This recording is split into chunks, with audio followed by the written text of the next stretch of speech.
If it matters to you, it matters to us. Call Tipp today on 1-800-938-007. Now, a huge response there to that conversation with John Harney. Many people texting and WhatsApping to tell us that he was making a lot of sense there. Hannah Bracken suffered a brain bleed resulting in a stroke on the 2nd of January 2025, aged just 18. She's now living with 42% paralysis on her right-hand side. Her family are currently working to build a fully accessible home extension to support her recovery, improve her safety and help Hannah to regain as much independence as possible at home. And I'm glad to say I'm joined in the studio now by Hannah herself and her mum, Janice. And good morning to you both, and thanks for coming into us this morning. Janice, can I go to you first of all? Would you just tell us the story and what exactly happened? Yeah, so Hannah's always kind of been fit and healthy. She was born 6 weeks early and her lungs failed when she was born, so she was on CPAP and she was in hospital for 2 months. So she's always kind of been a fighter. On the 2nd of January, myself and my husband and son and daughter were at home. At 6:05, we heard Hannah get up to go to the bathroom. I don't know why we heard her, but we were very lucky we did. Hannah never screamed, never shouted. She collapsed, and we were just lucky we heard her collapse. I was at home with a chest infection and my husband went to check on her and called me straight away. We found her on the ground with her legs by the toilet and her head by the sink, unresponsive, and she was what we now know is called posturing. Her legs were straight, her arms were kind of moving up towards her face. It looked like a seizure, and I'm epileptic. We called an ambulance straight away, and the ambulance came within 40 minutes. Hannah never regained consciousness. She was intubated as soon as she arrived in Clonmel Hospital. The staff there were amazing and they saved her life. Professor Merchant's team were on duty in resus. Dr. Ahmed and Tasneem, were on duty. And they intubated Hannah, took her for tests and told myself and my husband in a little small room that Hannah had suffered a catastrophic hemorrhagic stroke and that she was critically ill. We were allowed in to see her in resus. Again, she was unconscious. And I suppose everything was going through our brains. She was sent to Cork Hospital, CUH, on a protocol 37 ambulance. It means that they took an ambulance out of service for life-saving calls to bring her straight down there. There was obviously extra ventilators and batteries and everything needed to take her to Cork, and myself and my husband had to wait for that ambulance to leave, obviously because you're very emotional, and to stop parents flying behind an ambulance and causing another accident. But we got straight down to Cork, went into A&E. I kind of jumped out of the car and abandoned my husband and everything, and they brought us straight up. The neurosurgeon was Dr. Kamel. He met us after retesting Hannah, and he told us that she had a catastrophic hemorrhagic stroke. Hannah was born with an AVM, an anterior venous malformation, so it's like a jumble of veins and arteries in your brain. No signs, no symptoms. We could have never have known. Well, they did think Hannah had bleed on her brain when she was a baby, when she was in Portlaoise Hospital, and they did a scan, but they never found anything. So this was something we never expected. We were told Hannah was critically ill, that she had a 20% chance of survival. But my daughter, my 2 kids are 2 fighters, and I'm glad to say she's as stubborn as her mother and determined. We were told we were told to say goodbye to her, and I refused to say goodbye. I kind of told her, you've done this once before, you'll do it again. You were encouraged to say goodbye to her? Yeah, there was a 20% chance of her surviving the surgery. Wow. You're kind of running on adrenaline, I suppose. I refused to say goodbye to her. I gave her a kiss and I said, I'll see you after this, come on now, you can do it. And that 4.5 hour surgery turned into 8.5 hours, which is a long time waiting in a small room. But look, they did what they did, and they did save her life. Hannah was still in a coma after that. I suppose probably the staff in ICU and CUH probably thought I was absolutely bonkers. I was beside her bed saying to her, get up, get out of the bed, you're late for school, you're going to miss the bus, because Hannah was never a morning person. And I was like, if anything's going to wake her up, it'll be this. Playing loads of music to her, just kind of saying, come on, you've done it before, you can do it again, come on, up and out of it. And on the morning of her 19th birthday, I was after going into the shopping centre across the road and buying a cake and decorating the patient's room. I suppose everyone thought I was crazy, I suppose, but she loves her birthday. And I kept telling everyone she's going to wake up, she never misses her birthday. And lo and behold, She woke up. you woke up, didn't you? Isn't that incredible? Absolutely. So she woke up on her 19th birthday. She loves her birthday. Hannah, we've been talking about you, but how are you is the main thing. Grand. Yeah. You're getting there, are you? Yeah. Can you remember any of what happened? Can you remember collapsing in the bathroom? Can you remember any of that? No. No. And what about waking up? What are your memories of that?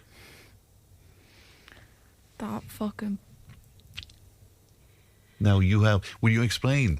So, as a side effect of a stroke, a lot of patients, the first words they say can be curse words, Yes. especially if a patient never kind of spoke like that before. It can be one of the first words that they say. Yeah. We're very lucky we have an amazing parish priest, Father John Fortune. And what did he tell you? Every word is God words. Every word is God words. Isn't that great? And what do you call it? You called it aphasia. Yeah, it? Hannah has aphasia. So Hannah knows exactly what's going on in her brain and what she wants to say, but sometimes getting it out of her mouth causes problems. So we have to remember that Hannah has spent 10 months in hospital. Yes.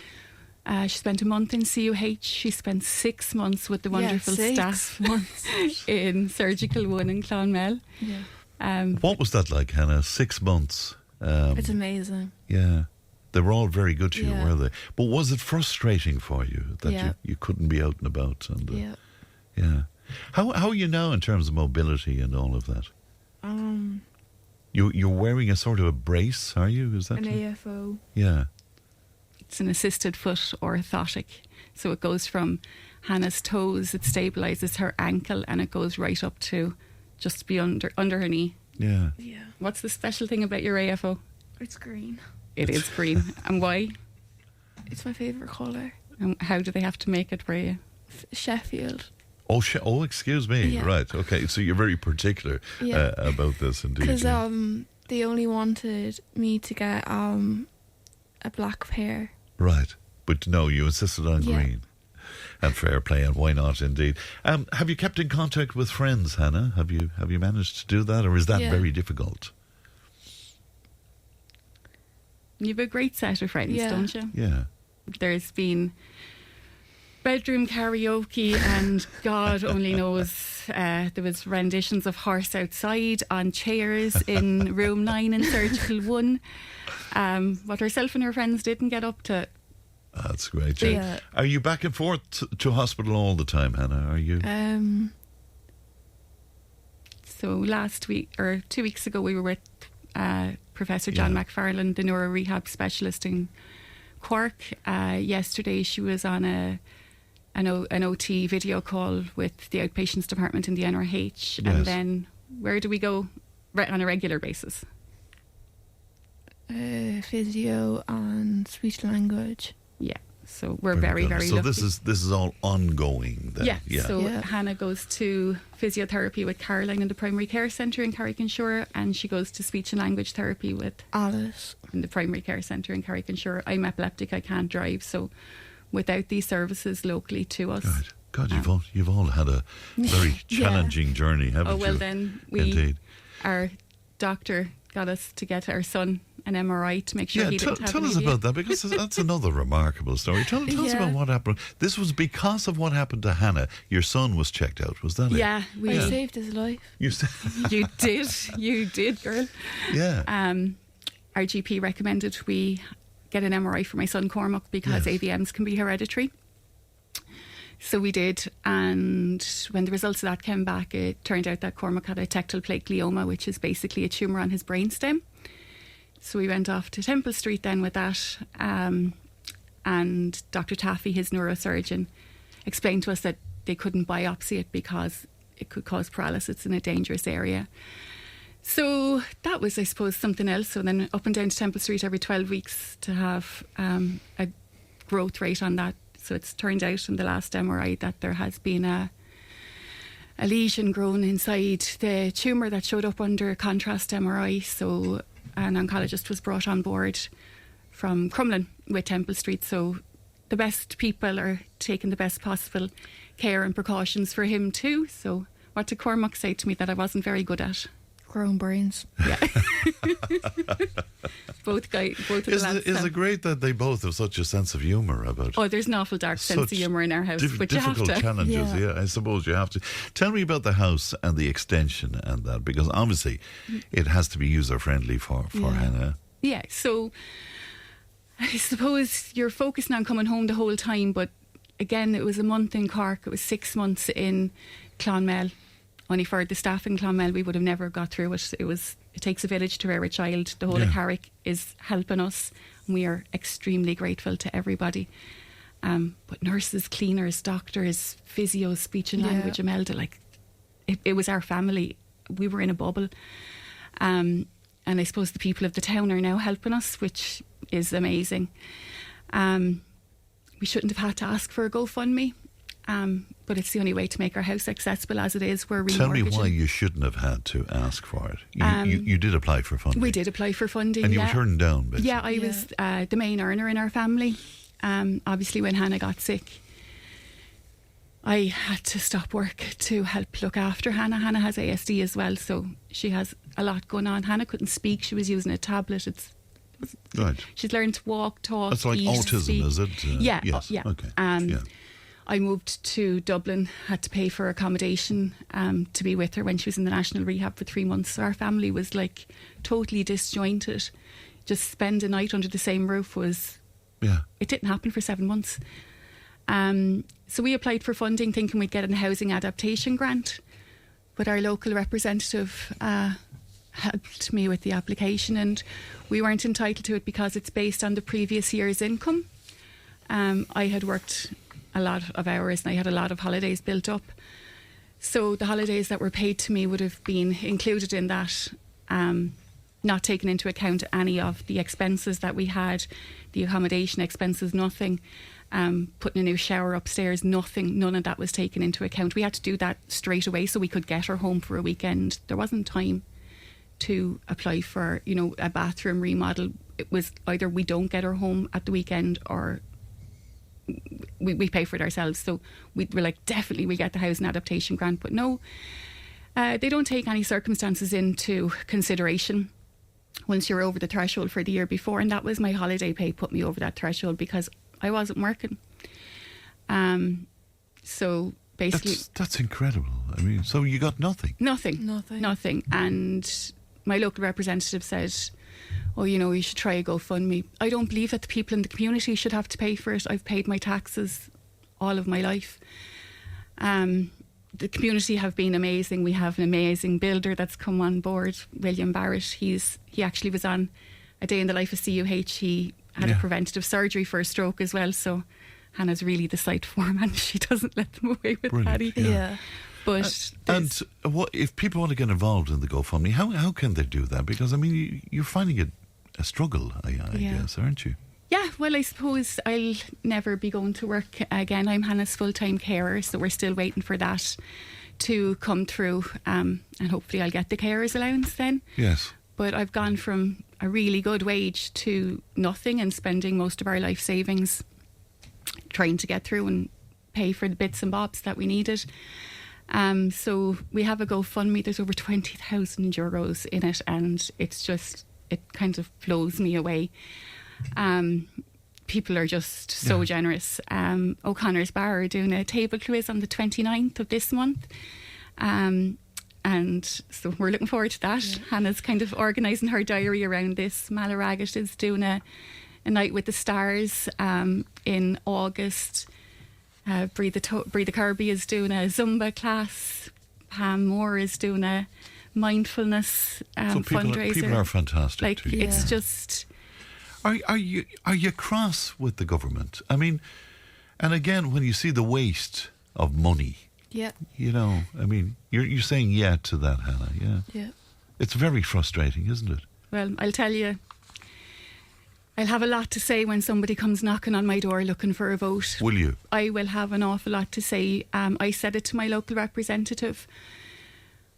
What if Hannah is now 20? And what if I said I can't afford to make these changes to my home? What if we put her down for housing accommodation with the council? That would cost the council an unmerciful amount of money. It would cost the council an unmerciful amount of money to have carers come in and look after Hannah, because Hannah's still at falls risk, and Yes. she's got 42% paralysis. She needs quite a lot of help, although she is very independent. This grant would be a lot cheaper, but they don't care. And it really feels that way. They don't care. It feels like Yeah, nobody he told me cares. he was going to ring me back and let me know how the application went. He didn't. He just sent a letter.